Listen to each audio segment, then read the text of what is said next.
नमस्कार, मी आशिष तांबे. नमस्कार, मी देवयानी तांबे. स्वागत आहे तुमच्या आमच्या यूट्यूब चॅनलवर फर्स्ट डे फर्स्ट शो. आज आम्ही बोलणार आहोत मराठी चित्रपट क्षितिज पटवर्धन दिग्दर्शित उत्तरबद्दल. या चित्रपटाचं कथानक 4 पात्रांभोवती फिरतं. रेणुका शहाणे, अभिनय बेर्डे, निर्मिती सावंत, ऋता दुर्गुळे. रेणुका शहाणे आणि अभिनय बेर्डे आई आणि मुलगा या कथानकामध्ये आई आणि मुलाचं नातं हळूहळू छान उलगडत गेलेलं आहे. रेणुका शहाणे यांनी उमा भालेराव याची भूमिका साकारलेली आहे. चित्रपटाचा पीक पॉइंट तरी मी इथे एक सांगू इच्छिते, तो म्हणजे हा सीन की जेव्हा मुलाला ऍप बनवायचं असतं आईच्या मदतीने, तेव्हा तो जेव्हा सांगत असतो, आईला एक्सप्लेन करत असतो, तेव्हा त्या रेणुका शहाणेच्या संमिश्रणानं अत्यंत उत्तम रीतीने त्यांनी अभिनय साकारलेला आहे. त्यांचं म्हणाल तर त्यांनी जसं ती सध्या काय करते यामध्ये कॉलेज गोईंग रोल जो केलाय, तसंच इथेही कॉलेज गोईंग रोलच साकारलेला आहे. आताच्या जनरेशनचं ते रिप्रेझेंट करतात, पण तरी सुद्धा मी एक सांगेन की त्यांच्यातली अभिनयाची मॅच्युरिटी नक्कीच जाणवते. ऋता दुर्गुळे ह्या चित्रपटामध्ये चित्राची भूमिका करतात. खरं पाहता त्यांचे स्टार व्हॅल्यू पाहता यांना खूपच कमी सेन्स मिळाले. तरीही प्रत्येक सीनमध्ये जेव्हा जेव्हा ऋता स्क्रीनवर येतात तेव्हा ऋता दुर्गुळे ही छाप त्या नक्की सोडतात. निर्मितीताईंबद्दल तर मी काय बोलणार. निर्मितीताई एवढ्या मोठ्या कलाकार असून सुद्धा एक छोटा रोल, आणि तो सुद्धा कमी मेकअप किंवा कधी कधी विदाऊट मेकअप असताना सुद्धा त्या आपल्या समोर आलेल्या आहेत. आणि एक एवढा मोठा कलाकार जेव्हा हे आव्हान स्वीकारतो तेव्हाच त्याचं मोठेपण सिद्ध होतं. It's very difficult to make a simple movie.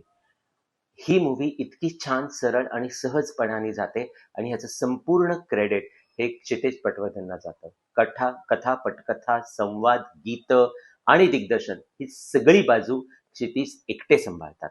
आणि चित्रपटाचा जो गाभा आहे, सिम्प्लिसिटी, ही त्यांनी एकेका छोट्या छोट्या सीन्समधून इतकी उत्कृष्टपणे दाखवलेली आहे. जसं की आईचा संपूर्ण आत्मा तिच्या घरात असतो. ओटा साफ करतानाची आई, ज्ञानेश्वरांचा फोटो, मुलांनी नक्की गिझर बंद केलाय की नाही, इतकं बारीक सारीक गोष्टीत असलेलं आईचं लक्ष, हे सीन बाय सीन त्यांनी इतके सुंदर आपल्यासमोर आणलेले आहेत.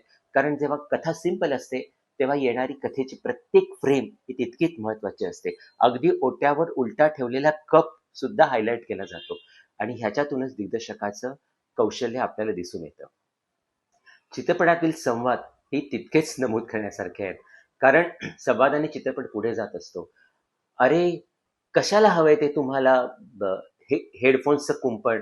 जो हेडफोन्सचं कुंपण हा जो शब्द आहे, हा तुम्हाला आजकालची जी मोबाईलमध्ये अडकलेली पिढी आहे त्याचं उत्तम प्रतिनिधित्व करतो. अरे, तुटेल तो आता अंगठा. अरे, नीट लक्ष दे, नाही तर चहात मोबाईल बुडवशील. असे अनेक संवाद मी काय सांगणार. क्षितिज ग्रेट वर्क करतात. संवादामध्ये एक अत्यंत पीक पॉइंट जो जातो तो म्हणजे जेव्हा क्षिप्रा आणि नीना दोघे जण आपापली ऍप डिस्कस करत असतात. आणि ही ऍप म्हणजे नीनाची ऍपची कल्पना आणि क्षिप्राची ऍपची कल्पना, ह्या दोघांमधला जो संवाद आहे तो ऍक्च्युअली पिक्चरचा गाभा आहे, आणि तो हायलाइट पॉइंट आहे. गाणी चित्रपटात 2 गाणी आहेत, आणि संगीत दिलंय तेजस जोशी, असीम कुरेकर आणि प्रतीक केळकर यांनी.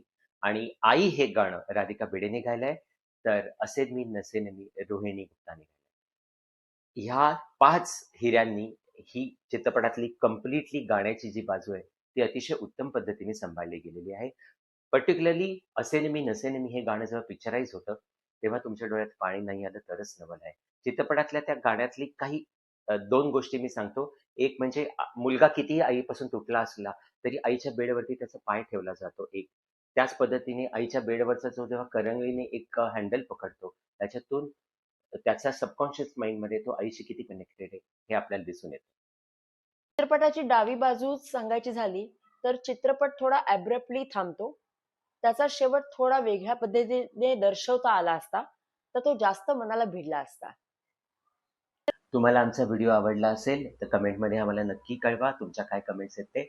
आणि असेच चित्रपट, नाटक याचे रिव्ह्यूज तुम्हाला ऐकायचे असतील तर आमच्या चॅनलला नक्की फॉलो करा, सबस्क्राईब करा आणि बेल आयकॉन दाबा. आणि पुन्हा भेटूया एका नव्या रिव्ह्यू सोबत. नमस्कार.